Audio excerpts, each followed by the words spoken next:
Welcome to Turn a Page, the official comic book club for Nerd Initiative. Each week, the NI Bullpen will be covering the world of comics, talking to creators, deep diving into some fantastic stories, and much more. Now let's hand it over to the team and turn a page. And what is going on, everyone? It is Tuesday night, 8 p.m. Eastern Standard Time, and you are tuned in for another edition of Turn a Page, the official comic book club for Nerd Initiative. My name is Ken M. You know me as the host of the ODPH podcast. I'm also Nerd Initiative Editor-in-Chief. To my left, your right at home, you know him as the head of NI Wrestling, but he also is a comic reviewer extraordinaire. Please give a warm welcome to the one and only Rich. Guess who's back? Back again. Rich is back. Tell some friends. That's right. I'm back again, man. It's pretty soon I'm going to have to up my stipend rating, which I don't get one, by the way, to do more of these shows. But I'm pleasantly happy to be here because we got awesome stuff to talk about today. Yes, we do. And because it's in his own his contract, he has to do his own intro. Yeah, Magic Live and Eric, straight from the ODPH studios. My name's Off the Cuff Tom, Nerd Initiative pop culture connoisseur, Rich, Ken, Aubrey, everybody else. Always a pleasure. Absolutely, because tonight we have a very special guest on the line to talk about a book that is so many elements put together. It's political, it's social commentary, it's action, adventure, drama. It is literally a one-stop shop of everything you want from a comic, coming out May 7th. But the FOC is this week. So tomorrow, when you go to New Comic Book Day to your shops, you need to order multiple copies. If you're not making it there by tomorrow, you need to do it by Monday. Get this book in your collection because it is going to be something that's going to absolutely blow you away. And we are fortunate enough to have the writer of this on the line. You know his work from No One Left to Fight, the comic book story of professional wrestling, Savage Hearts. But that is in the past. We are talking the future, and the future is Free Planet. Please give a warm welcome to the one and only Aubrey Sitterson. Aubrey, what is going on? How about that intro? Thank you, boys. That is too kind. And I am thrilled to be here chit-chat with y'all about Free Planet, especially 'cause y'all got the important stuff out of the way. FOC on sale. Tell your local comic shop. Now we can just have fun. This is perfect. Thank you for having me. Yeah, we're like almost professionals. Almost. Yeah, we don't want to give that away. But Aubrey, like I was alluding to, and I'm serious as I can be about this book. This book is absolutely incredible. It's so many layers to it. How did this whole story come to be? Free Planet began years ago, even prior to, so Savage Hearts came out. Savage Hearts is my prior creator-owned book with Jed Doherty, who's my co-creator on Free Planet. And we did Savage Hearts that came out from Dark Horse back in 2021, but we'd probably been working on it since like 2019 or so. Things got delayed because of the pandemic. And Free Planet existed as an idea prior to that. And it was a thing I'd been kicking around based, the starting place really was Venezuela in space. Right? Like this idea of a isolated, newly independent planet trying to carve out a place for itself by virtue of having a uniquely powerful energy source, which also made it a target. And that was really the start of Free Planet. There wasn't an artist attached to it. There wasn't a story or really characters beyond, I had ideas for archetypes. And they were archetypes that got pulled from two places, 60s and 70s prose sci-fi. So I'm talking Cordwainer Smith and Jack Vance and Robert Heinlein and Ursula Le Guin's a huge inspiration on Free Planet. And then also archetypes from history, from real world revolutions and civil wars. And, when I first started talking to Jed about what our next project was going to be, we'd done fantasy stuff with Savage Hearts. And I was like, how do you feel about sci-fi? And he said, really good. And I said, perfect. Because here's this idea. And the starting point really was the characters, right? We had a general idea for the milieu that they would exist in. And then I sent him a list, right? The guerrilla fighter, right? The indigenous person, the conflicted medical professional, the religious figures from different aspects of the same, a split religion, different factions from it. And I sent him these archetypes, and he started working up characters, and it blossomed from there. That was the starting point. Awesome. Now knowing how you guys kind of came about the story, it is now time for the elevator pitch. What is the story about without giving too much away? I've been practicing this, boys. I can do this. Yes. Free Planet is about the first completely free planet in human history. They've just won their revolution, declaring their independence from a brutal corporate-dominated oligarchy, tendrils stretching out throughout the galaxy. Planet is the only place that you can find that uniquely potent energy source. It's made them a target of multiple galactic superpowers. And the only people protecting the planet are the Freedom Guard. They're all revolutionary heroes. They all fought in the Revolutionary War. They're deeply committed to the dream of a free planet. But just like everybody in this great nation of ours, boys, they all have completely different ideas about what complete freedom actually entails. And that's what drives all the drama, the conflict of knowing you want to be free and you want to build a better world, but not knowing what that looks like, or how to square everybody's different demands for what this new society is going to consist of. That's what drives all of the geopolitical maneuvering, all of the big military action, and of course, because it's a geopolitical space opera, it's what drives all that intense interpersonal drama as well. That's a lot to swallow, but trust me, it's not that hard. We've already read the book. So getting into that, you said you've worked with Jed before on Savage Hearts, and we touched upon, bringing him in with all these archetypes. How much did you really have to pull him into this project, or he was just like, I'm done, I'm in. Yep, you called me, I got you. Jed and I had worked together previously. We'd worked together on Savage Hearts, and I met Jed through my uncle Howard Chaykin, when he was working as Howard's assistant. And so, Howard's been a big influence on me and my career and how I look at comics and how I think about the medium and the form. And Jed's the same way, from having spent so much time under Howard's, stern tutelage.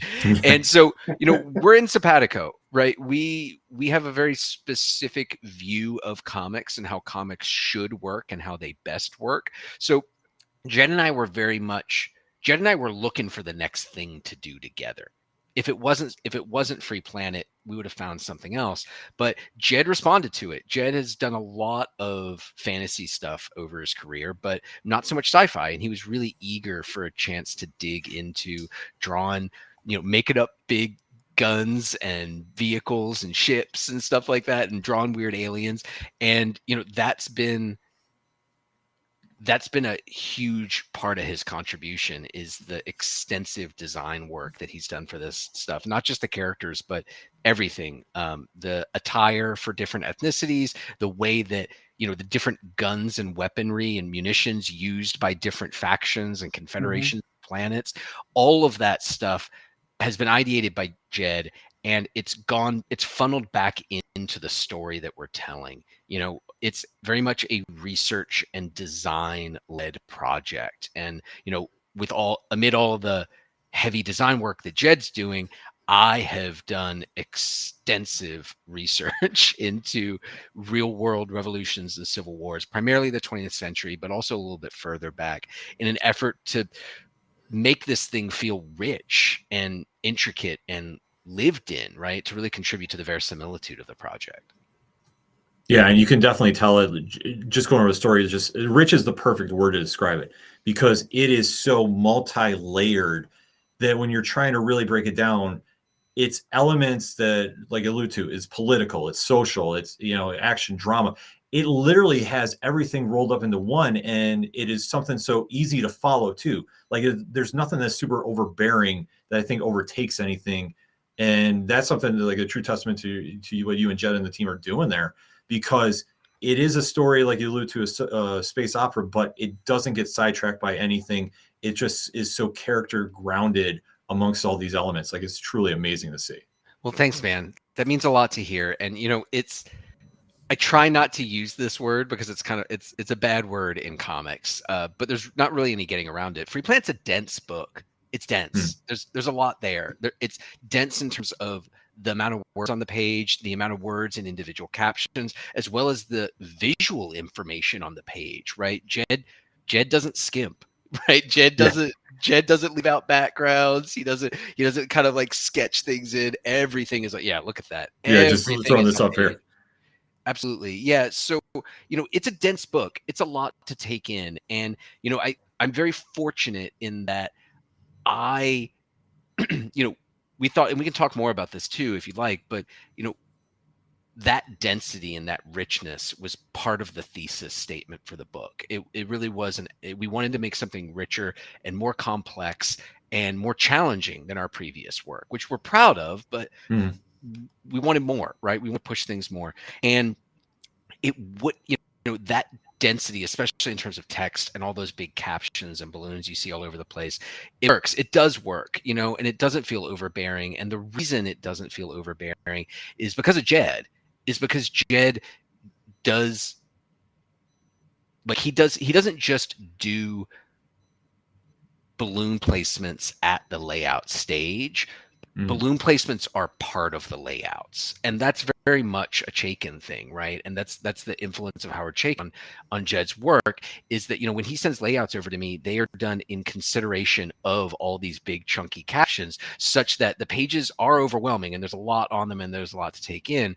But the hope, at least, and it seems like it's bearing out with y'all with this small sample selection, at least, the hope is that it doesn't ever feel overwhelming. It doesn't feel maybe over. I do want it to feel overwhelming, right? When you turn the page, like, holy shit, look at all this stuff. But it doesn't feel impossible to get into. It doesn't feel like, it doesn't feel burdensome. The blocking is getting ahead of it really does help with the dynamic of how you want to read this book. Well, thanks, man. I really appreciate that. And the captions are important. I think that we designed Free Planet to kind of work on 3 levels, right? Like there's 3 threads that are running concurrently, but have narrative and plot-based as well as thematic impact on one another, right? There's obviously, it's a military book, right? It's a big, heavy, intense action military book. It's also it's a space opera, right? There are like melodramatic soap opera elements with these characters trapped on a satellite together, bickering about everything, right? That's the second aspect of it. But the third aspect, and I think that if people pick up Free Planet, there's a lot of different things you can enjoy about it, right? You can just look at the art and you can read the word balloons and enjoy those 2 things that I just said, the military action, the interpersonal drama. You're going to get all of it. You're not going to be missing. You're not going to be confused, right, about what you're looking at. But then there's the other element. There's the geopolitical aspect of it, which includes not just the political, but the military, the philosophical, the religious, the economic, all of this world building, right, that's gone into the thing that exists in the captions, with the graphs and charts, with diagrams and maps and infographics that we've worked into the actual pages. And the thinking is that, and that's designed to work, is that is the through line, right? We have short anecdotal scenes, right, of different stuff, but what's pulling it all together is this through line of this future history discussing the larger world that all stuff takes place in. And and that was key for me, because if you look at my previous work, I don't use a lot of captions. The exception is the wrestling book I did, because it's nonfiction. But I recognize that a lot of readers, when they talk about smart books and cerebral and intelligent and rich and complex comics, there's something they all have in common, which is that there's a ton of words on the page. So the task for me was figuring out a way to do a book with lots of big captions that doesn't bore me, that I don't find to be, at odds with what's great about the comic book medium. And working with someone like Jed, it's possible to do that, right? And the intent and the thinking behind it is that those captions and that kind of geopolitical thread running throughout serves as a foundation that we can build all of that military action and interpersonal drama off of, right? Because that information, that larger contextual information, it does one or multiple of a few things. It provides the reader with additional understanding and context for how to look at the scene. It can provide the reader with a alternative point of view on how to view the scene. And sometimes it can even undercut what's going on in the scene by displaying the fact that the character's understanding of the world that they were within isn't perfectly aligned with the backwards looking historical view on it. So it's, it's all, the name of the game is complexity, boys. That's what it's all about. It's trying to layer in as much thematic complexity as we can within 20 pages each month. I mean, if the first issue is any indication, you're hitting a home run with it easy. Well, thank you, brother. I appreciate that. Oh, absolutely. And especially like we were talking about the many themes surrounding this book, because like I said, political, social, and everything comes with. Which one as a writer did you find the most challenging or exciting to write? Oh, it's tough, man, because building out the world has been a joy, but I think that what I've really fallen in love with is revolutionary history, which is interesting because the revolution in Free Planet takes place before the book even, like, the revolution's done. It's over when at page 1 of Free Planet they're celebrating the end of this successful revolution and their independence. But that's been what I've really fallen in love with, and is what has informed the entirety of Free Planet, this book about figuring out what freedom is, how we define it, and what we need to sacrifice to protect it, and the discipline required to protect it. These are themes that pop up in any real world history of revolutions and civil wars, right? I'm talking Russia. The books, I've got one right here. I'm going through this one the second time now. It's about the Spanish Civil War, and it's this thick. Yeah, they're all like this. I read Trotsky's History of the Russian Revolution. I read a book by this same guy about the history of Cuba and the multiple revolutions that roiled Cuba over time. The Haitian Revolution, the U.S. Revolution, of course, Chinese Revolution. I covered as many as I can, and I'm still burning through stuff, because when you dig into kind of the complexity of a revolution and establishing a new state and a new society, it encompasses all of those things you mentioned, right? If reading about the history of Cuba or Haiti or Russia, you can't do that. You can't really get a full grasp of the complexities and the different factions at play and the disagreements and the failures to align on things that impacted the real world history. You can't wrap your brain around that without understanding all these different aspects, because they matter and they impact on the actual history. And that's the goal with Free Planet as well. So, such that, there are multiple religions that we got to make up in Free Planet, which I enjoyed quite a bit. I was raised in the church, so I had a lot of fun with that. But that's not there merely as an aesthetic choice or just kind of like an incidental thing. It impacts the narrative. It impacts the story, as well as the reader's view and perspective on the individual scenes being presented to them. Yeah, and it is, like I say, it's the work getting put in. Like I say, it just resonates on the page with that too. It very much does. So, Ken, can you throw up the picture of the roster right there with the team? Yes, the Freedom Guard. Yes. Yep. So, taking a look here at the Freedom Guard members, they come from various backgrounds, which I think helps, to weave this rich tapestry. What was it like developing such a diverse group? And you've already alluded to it, but how far back do their particular stories and lore go? That's a great question. So, I have dossiers, that's what I call them, on each of the characters. I have a massive, great word. I have a massive document with a dossier for each character that has, biographical information sketched out for sure, especially what they did during the Revolutionary War and why they are significant figures. Because these aren't just people who fought in the Revolutionary War. These are heroes. These are revolutionary icons on this in this new society on the planet Lutheria.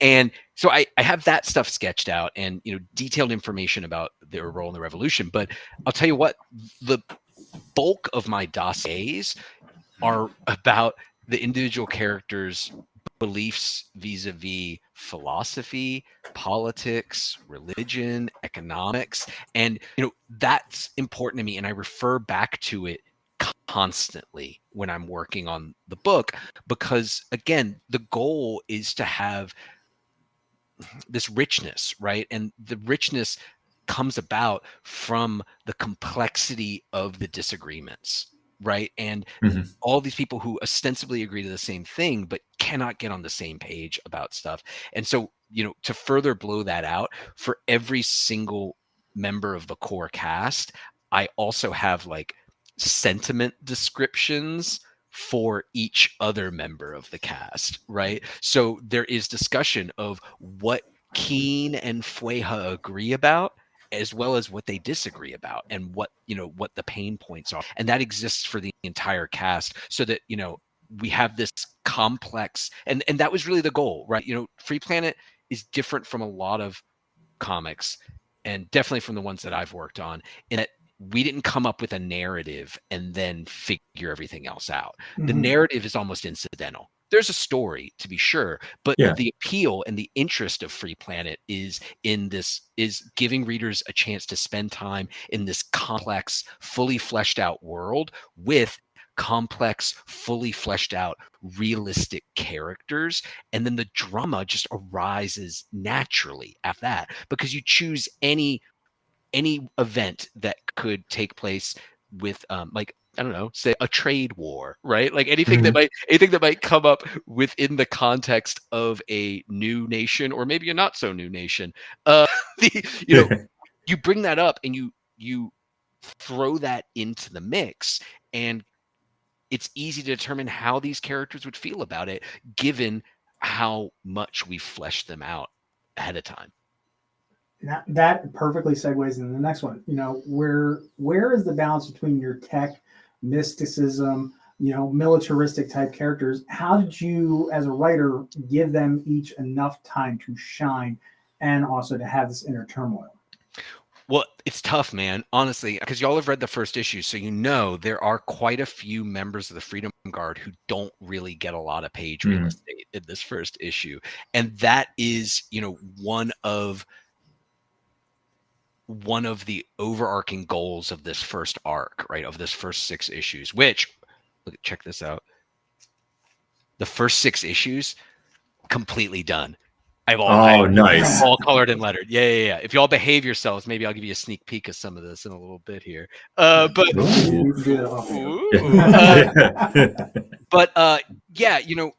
that's it. It was difficult, man, and I kind of made. Jed and I both made the call, especially with this first issue, that you're not going to meet everybody.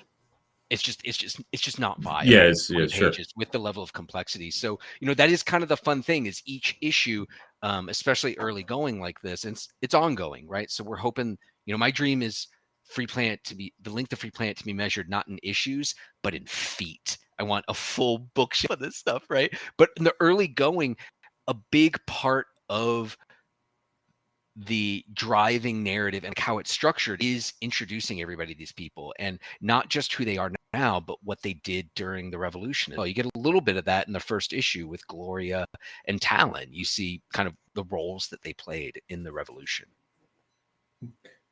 Right on. So was there any ideas for this book that made the cut that you think that at the time you were like, oh man, that was a little bit over the top? And then the follow to that is there anything that you were like, oh man, I definitely can't do this, and it didn't make the cut? That's a great question. So,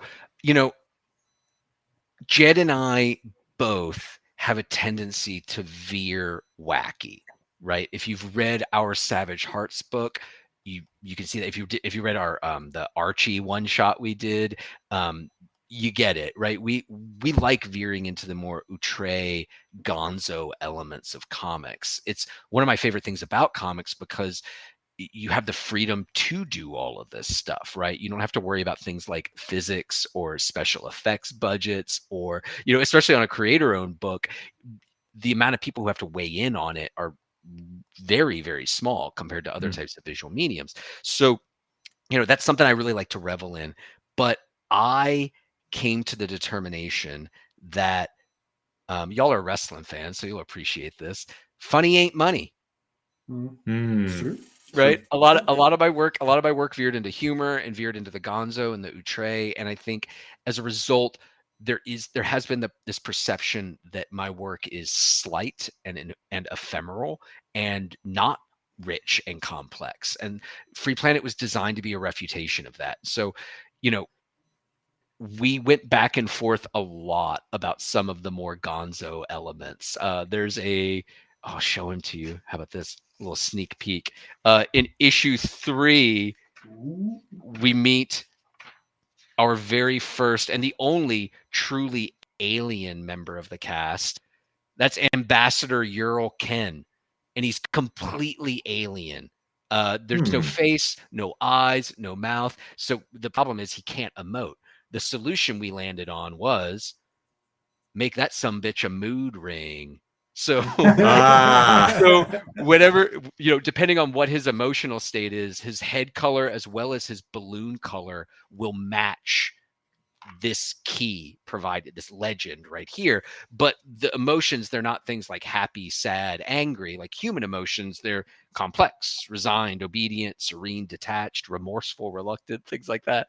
And, there's a reason we waited until issue 3 for that. We wanted to kind of ease people in. And, we went back and forth a little bit about like how much robot is Talon is the robot in issue 1, like how much robot is too much. And we did that was a point of discussion. But I'm glad we left as much Talon in there as we did, because almost everyone who reads the first issue, I like to ask folks who their favorite character is, because there's so many and Jed's designs are so strong, and almost everyone says the robot. So I'm glad we left him in. The other part of your question, are there things that we left out? If people have read a significant amount of my work, you'll know that there is a tendency for humanoid space cats to show up, right? Like anthropomorphic cat people to show up. There are no anthropomorphic cat people in Free Planet. I know. It's a disappointment, but again, it's part of this, awareness of how audiences receive work. And if we go on like I expect, if we get a couple of feet of this thing, I'm sure we'll be able to work some space cat people into this thing. So here we are. The funny doesn't make money stuff is work, but however, you have done a good job of like mixing in some wacky stuff as well. So that also works, because as you know, for every serious character there is your Danhausens or your Orange Cassidys. And with that being said, an idea that you can completely steal is if you do an anthropomorphic cat, I need it to be in the style of Orange Cassidy. I'll take it under advisement. How about that? Later on. Yeah, the funny isn't money thing is really odd, man. Because you look around at books that people will praise as being very serious and smart, and there will be wacky, very, very strange stuff in it. I think a lot of it has to do with how it's positioned, right? I think a lot about when I worked at Marvel from 2005 to 2008 as an editor, and I remember and one of my favorite books that I worked on was She-Hulk. It was Dan Slott and mostly Juan Bobillo She-Hulk. It was one of my favorite books, and it never sold as well as anybody in the office at Marvel thought it should be selling, right? And this was before Dan Slott was Dan Slott, but it was hilarious work. It was really, really well done comics, and Juan Bobillo should be a superstar in my opinion. And the line on it was, oh well, that's a humor book and that's a funny book. But then you would look at something like Astonishing X-Men, which was Joss Whedon and John Cassaday, and it was selling gangbusters, and that's also a very funny book. There are like very, very funny moments in it. But the difference is that I've kind of identified is that in Astonishing X-Men, the humor comes out of the visuals depicted by John Cassaday, as opposed to Joss Whedon writing jokes. Right. And that's contrasted with, Dan Slott's approach on She-Hulk, where things would very much be, pages would be structured around gags, and that he would write into the panel progressions and through the dialogue.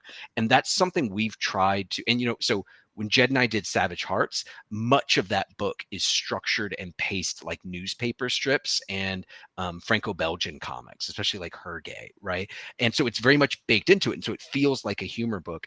There is for sure funny stuff in Free Planet, especially as we get a little bit deeper into it, but it always comes from the art. It's funny because of the way that Jed's drawn the characters and their reactions to things. So it's a more natural type of humor arising from the story, as opposed to something that the story is built around. It's not like just saying, hey, get it? It's there for you to find. Exactly. That's exactly right. And I think that that's in keeping with kind of the larger macro approach on Free Planet too. It's, the idea is to create such overwhelming depth and richness of visual information that readers are incentivized to find things for themselves. The feeling that I wanted to capture was being a kid and getting a big old Dinotopia book from the library and just opening it up and poring over it, right? And this is I'm going to get deep into comics theory now, but when a lot of people think, I don't know if they think this, but they write and they draw comics in a way that would indicate this is what they think, that when you turn a comic book page, your eyes go to the top left or top right if you're reading manga.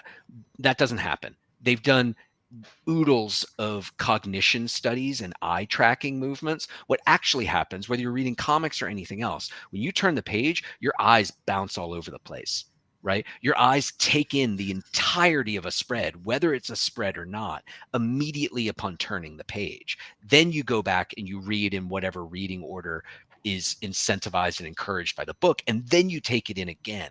And that this is a Chaikin thing too, right? The idea of the page, the fundamental storytelling unit of comics. And that's how we've approached Free Planet, right? It's not a narrative that we've broken down into issues and pages and panels that now you get to follow along with. It is a world that we've created that you as a reader, in absorbing this stuff and thinking on it and kind of pondering the thematic connections of the different elements on the page, you can create your own story. And can I show y'all something? I brought props. How about that? What a great guest I am. So this approach, and that's what I call it, the approach, because it's new for me. And it's something that Jed and I tested out when we were doing the Archie stuff. And I did it with Megan Hutchison, who I did a 3 or 4 issue Archie series with last year called Judgment Day. The most impactful, the biggest change for me, outside of the extensive amounts of research I'm doing, which is also new, right? And that's been transformative too. But even bigger than the research is I do thumbnails, but I don't do them previously I had done thumbnails after scripting, right? I would write a script and then I would do a little thumbnail to make sure that things work properly and can fit on the page. Okay. Now I do the opposite. I do thumbnails before I write a script, and I don't send them to Jed. He doesn't need them. It would be foolish of me to send them to Jed. But why this is important is that I'm never in a situation where I'm like, oh, okay, so in these 3 pages, I need to just move pieces around. Right. And I write a 4 or 5 panel page and hope Jed can make it interesting. That never happens. Every single, you can see, how I do it, right? Every single spread has, I don't move on until I have an idea for how that spread is going to be visually overwhelming, how it's going to use the medium in a distinct way, how it's going to achieve thematic richness and depth through visual design and page layout. And I do that before I script. And it's a way of making sure that I'm never slack off, that I'm never just doing the easy thing. And it's been transformative. It's if you think that Free Planet reads differently than my previous work, and what's more, everything else on the racks, which is how I feel. I think it's a completely different feeling book. That's why. That's 100% the reason why. And and I'll get out ahead of this question. Why didn't I do it earlier, and why don't other people do it? Well, it's a shit ton of work, boys.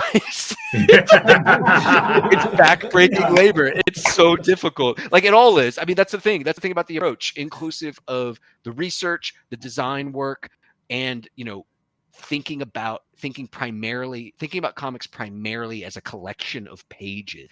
It's difficult. It's easier just to do assembly line comics, just to come up with a 3-act structure and then break it across 6 issues and then figure out, what needs to go on each page.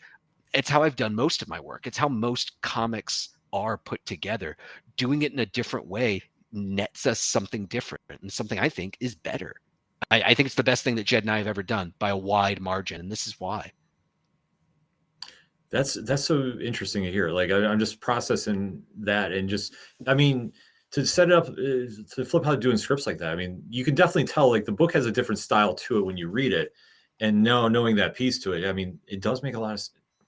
I'm just mesmerized by that. But I think that's such a cool technique, though. It's been transformative. I mean, I keep saying that because it's the best way to describe it. It's allowed me to write a different type of comic, and it's caused me to think about comics differently, and it's open, and there's all these rules in comics, like how many captions you should have per page and how many words should be in each, and we break those throughout Free Planet. And the reason we're able to break them is because, again, those are rules to help someone very quickly and efficiently with a high quality floor, right? Churn out scripts, pass them to the churn out scripts that any artist can draw, right? Mm-hmm. That again, will have a consistent level of quality. But by shifting how we're thinking about the page and how we're thinking about comics and actually thinking about the page, it empowers us to do different stuff and to have these pages loaded up with text and captions, but they don't feel overwritten because it's part of the design. And they've been ideated with that text as part of it. So interesting. Like I said, I mean, I'm blown away by that. That's just, but to do something different like that in the comics too, especially run with it like with Free Planet, I think that's something that, like you touched on, it makes it stand out from everything else on the shelves. Because I know after reading it, I was like trying to find like a good comparison book to it, and I'm like, there really isn't one. And I think that's just a testament to the work done. Well, thanks, man. What I tell people is it's for folks who love the interpersonal space opera of Saga, but also the kind of complex future history of East of West, right? Yeah. And I think that starts to kind of hint at who the audience might be. But no, man, I do think it's a different type of approach, and it's picking up on what I consider to be a lot of abandoned evolutionary threads in comics, in the late 70s and early 80s. Howard Chaykin, of course, huge influence on this book, but his work and efforts to start looking at comics this way, as a collection of pages and as a design problem, not just a story problem and then somebody draws it, but holistically as a design task and how we're going to present these things. That in concert with, I'll tell you who else is and Howard hates this because I've told him, but Philippe Drier is a really big, the French cartoonist. It's a really big influence on Free Planet and the approach to the page, because I was reading a lot of that stuff and I was struck by two things. One was he clearly wrote those stories around ideas that he had for splash pages or spreads, and you turn the book sideways and stuff like that.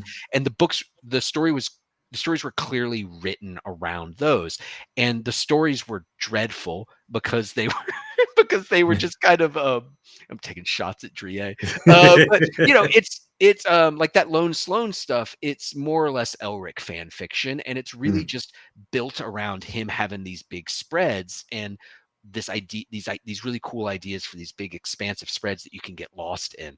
And the story really isn't much to speak of, but it doesn't matter to me, at least, because those spreads are so incredible and they're filled with big chunky captions, the type of stuff that when I was an editor at Marvel, we would have said absolutely no way, a non-starter. You cannot do that. It's ugly. It doesn't fit on the page. Ba ba ba ba ba ba ba. But you know, I think even translated, there's a strength to Drier's prose that there's a strength to his prose in and of itself, and crucially, the prose's relationship with the actual text is something different from what is de rigueur in contemporary U.S. comics. To my perception of captions in U.S. comics, contemporary ones, they usually fall in one of two categories. They're either airsats thought balloons, right, where it's what somebody's thinking, and that can be okay, but for me it has a distancing effect. It kind of bifurcates the narrative because you're all of a sudden you're looking at two different things, and then and the relationship between them I don't find terribly complex or interesting. It's just what the person is thinking. And then the other way that you can go, that people often go, is not even exposition, right? I think exposition gets a bad rap, as you probably tell from Free Planet, how much world building there stuff is in there. But it's not even exposition; it's just description, right? It's like the classic thing of like, oh, the storm clouds were gathering and lightning ripped through the sky. It's like, motherfucker, I can see that in the panel. I don't need you to tell me that, right? And Drier's captions work differently. Drier's captions are, it's what we tried to strike with Free Planet, in that the captions are self-sufficient. The captions are interesting in and of themselves. The art is interesting in and of itself. But where the magic happens is the interplay between the two, the thematic interplay between them. And that's what excites me most. Definitely. Well, let me throw it back to something you said in there. You've been asking everybody about who their favorite characters is. I'm a big Keen fan thus far, but Basil is one that I'm keeping my eye on. Who has been your favorite character to write and why thus far? He's not even in so he doesn't appear, you don't see him in the first issue except in the back matter, in the painted illustrations. So every issue has brand new essays, that has a brand new essay that either that further blows out something in the issue you just read, and or sets things up for the issue for issues to come, for subsequent issues. And my favorite character is Jackson Crater. Depending on your look at this. Perfect. Here he is. He makes his debut in issue 2. And depending on where you sit, and it's a controversial thing on the Freedom Guard as well, he is either a tragically failed revolutionary and freedom fighter from a nearby planet, or he is a vicious, bloodthirsty terrorist. And opinions differ on it. And he is a complex figure, to say the least. He is violent and uncompromising, but more often than not, he's also right. And he's a blast to write, because he shows up in issue 2. The cast is very much conflicted about whether he's given asylum on Lutheria. As a political refugee, and he's given membership in the Freedom Guard for reasons that you'll read issue 2, you'll find out why. But he becomes a part of the team, and it's very controversial. And it's a perfect example of what we're talking about earlier, right? We have this world built out. We have these characters. It's informed by real world stuff. Okay, so what if we throw in a guy who is ethically complex, right? Who, depending, and this is a very common thing, like reading the Spanish Civil War, there are countless figures on both sides of that conflict who are celebrated as heroes by their side, but are denigrated as vicious, monstrous war criminals by the other, right? It's a very common thing in every conflict.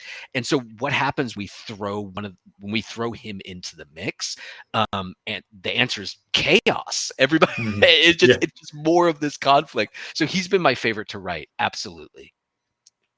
Awesome. I can't wait to pick up the issue and really see about this. So Tom? So you're saying how, you were blocking things out and you're making sure that the narration and everything all flows and makes sense. Now, one thing, now this might be a little spoilery, and it's just something I noticed. Did you both come to the artistic idea? I noticed in a lot of those little narration bubbles that look like, files, that L's were bold. Like they were bigger than.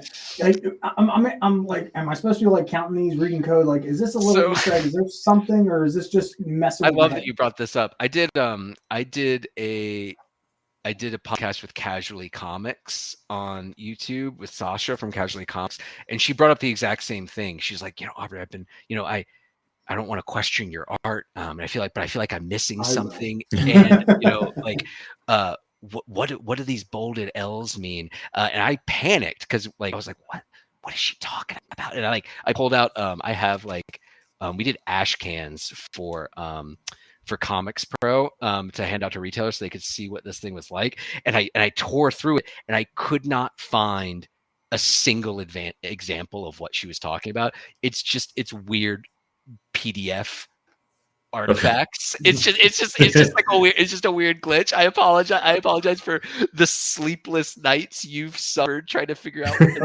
all 5 minutes of me going, what is this massive geopolitical space opera, and I'm just like counting L's. What does it mean? What's it mean? It's a double rainbow. It's really exciting. So it's exciting to me for a couple of reasons. One, it's just funny it's just funny to me that you wasted your time doing that. But two, it's exciting to me because it shows that people are engaging with the material, and people are really digging into it. And, I think it's also a further example of why this thing needs to be read in print. I am so very impressed and grateful when anybody grinds through the PDF version of this thing, because it's very much from the ground up. It's been designed to be read in the print format. Can I show your audience something that they haven't seen before? Sure. Absolutely. So this is one of my favorite spreads in the first issue, and I think it's really indicative of the approach. And and you can tell this is something that would read nightmarishly digitally, right? Like this would just be, and Tom's nodding because he remembers trying to slog through this thing, because it's exactly what we were talking about earlier. It's meant to be appreciated as a whole. It's not. The good thing about the PDF, if you have a good version of Adobe Acrobat, it'll actually put the 2-panel spread right next to each other and not split it. So I can understand where you're coming from, but we lucked out with the way it came in. Exactly. Yeah. Except for the L's. I took the L on the L. And so it's very much designed around being this kind of cognition theory that we were talking about earlier, in terms of like, you're meant to look at this thing in its entirety, and then you're meant to go through it, right? And it's meant to be consumed as one big self-sufficient piece, which is another benefit of the thumbnail approach that I used, right? Because the goal is not, all of these. Some people say that comics are a series of images put into a narrative sequence, and I disagree with that. I think that's storyboards, right? What makes comics special and what makes comics magical is the page, right? And doing the thumbnails like I do now, I'm able to say, okay, when you turn, this is pages 8 and 9. What are we accomplishing here? What is the big idea? What are we conveying here? And then I can ask myself, what are the most interesting visual ways to do that? And on pages 8 and 9 here, they're responding to an artisanal mining operation or extraction operation. There's a guy who's using his land the way he sees fit. It's his land. His grandfather bought that land. It passed down to him, and he uses it to pull this fuel source out of the ground and sell it to benefit his family. And the Freedom Guard shows up and says, well, no, you can't be doing that anymore. You have to start growing food. You cannot be doing that. And it's especially from a US perspective, that is oppressive. It's authoritarian, right? It's his land. Like what the hell? And so, it's quite possible that somebody reading this might get a little whiplash. Like, wait a minute. I thought this was a free planet, and we're 8 or 9 pages in, and they're already coming down on a guy about how he's using the land that belongs to him. But if you check out those graphs and charts, if you check those things out, you're treated to some details on the dire economic realities of this planet they're living on, which all of a sudden provides this additional context and a different point of view on the actual action that's taking place.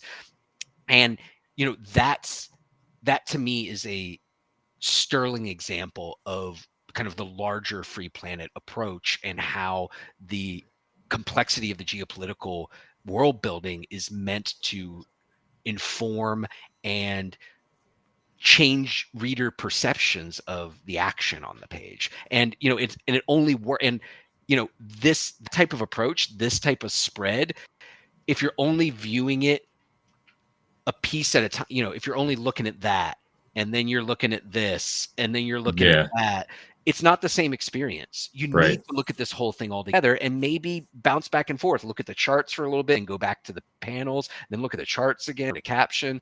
Like, that's how this thing is designed to be appreciated, which I think is fundamentally different from most other comics. Absolutely. Yeah, definitely. So I promised I would not hijack too much, but I'm going to tie this in because it works out perfectly. So firstly, to set it up, as you have done the comic, No One Left to Fight, Yes, sir. which now, as a wrestling historian myself, I need to get myself a copy so I can read it. So I will be doing that.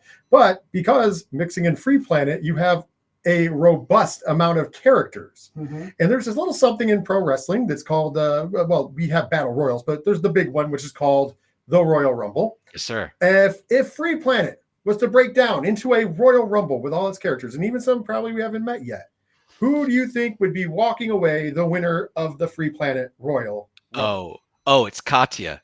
I mean, she's the biggest, she's the strongest, but I think so. Katya is the big muscle. So Jed draws great. Like, Jed is the best at drawing muscle babes. So it would be foolish for us not to have a muscle babe in Free Planet. And she is our scientist, Katya. She's the one with the kind of the Bane face mask looking thing and the right to bear arms. I think that, with the big battle suit, like the big metal hulking suit that her husband Basil is in, I think he probably is ostensibly stronger than her, but Big Show rarely wins the Royal Rumble. He's just not agile enough, and people team up and they get rid of him. It's on paper it makes sense that the biggest person is going to win the Royal Rumble, but it doesn't really work out that way. I think it's Katya. It's Katya, absolutely. I can see that. I could definitely see that. I can agree. Yeah, either that or I could see Talon sneaking in there and doing some heel stuff to maybe ensure the win. I could definitely see that happening. But I mean, as we're going to be seeing with the series going on, we're going to have a lot of great characters that you're going to definitely fall in love with, and some you're going to really hate, just much like pro wrestling. But that is the beauty of this book, and we can't emphasize enough. Free Planet #1 FOC is April 14th, but do not wait until Monday to order copies, plural, of this book. You want to get multiple copies of this because it's going on sale for May 7th. Rich is jumping in. I just want to say, the pre-copy, you won't get the copy obviously in it, but the pre-copy might make the Easter basket list. This is true. Rich is putting together an Easter basket list. We're making it a thing here at Turn a Page. It might make it. Yeah. I'll have to make a card for it though, because obviously you can't have the copy, but it's bought for you already. Right, but it's cards. Like, wait, are you on the Star Wars Kenner thing? No, I'm not on the Star Wars. No. Okay. No. We're not just selling a piece of cardboard. No. No. Trust me, this book has got more going on to it than just cardboard. It is multi-layered drama, history, action, suspense, and everything that you want from a comic experience. When you hear about something that's going to change the game, it sometimes is used passé. This is a book that's going to stand out when it hits the shelves on May 7th, and you cannot afford to pass this up getting it in your pull list. Aubrey, thank you so much for coming on the show. Thank you for having me. We have to follow up and talk to you about Free Planet later down. Have me back, man. Once you've read some more of these issues, I have a feeling you're going to hear me. You're going to have me back to jabber at you some more. I'm sorry. Oh, I'm sorry if I get going, man. You just put a coin in me and I go. So apologies if I'm steamrolling over all y'all. No apologies needed. It was great. No apologies needed. Like I say, we're all excited about this book, and we really are hoping everybody, if you're watching this on YouTube or hearing this in podcast form, you have the same excitement, because trust us, this is a book you don't want to pass up getting your hands on, reading a few times, because there's so much in it. You're going to want to do that reread, not because you have to, because you want to, because there is just so many elements involved in this book. It's truly an experience. So we can't specify it enough, stretch it enough, however you want to say it. I know I'm getting amped up about it because that's how I'm starting stuttering my words. That's how good this book is. So like I say, hit the comic shops, hit the pre-orders, and make sure this is in your pull boxes on May 7th. And we'll end it like we always do here on Turn a Page. When you're at the comic shop and you have a great issue in your hands, such as Free Planet #1, May 7th, because you pre-ordered it before April 14th, and you see somebody struggling to find something, hand yours off to them. Tell them to turn a page. We'll see you next time. I'm out.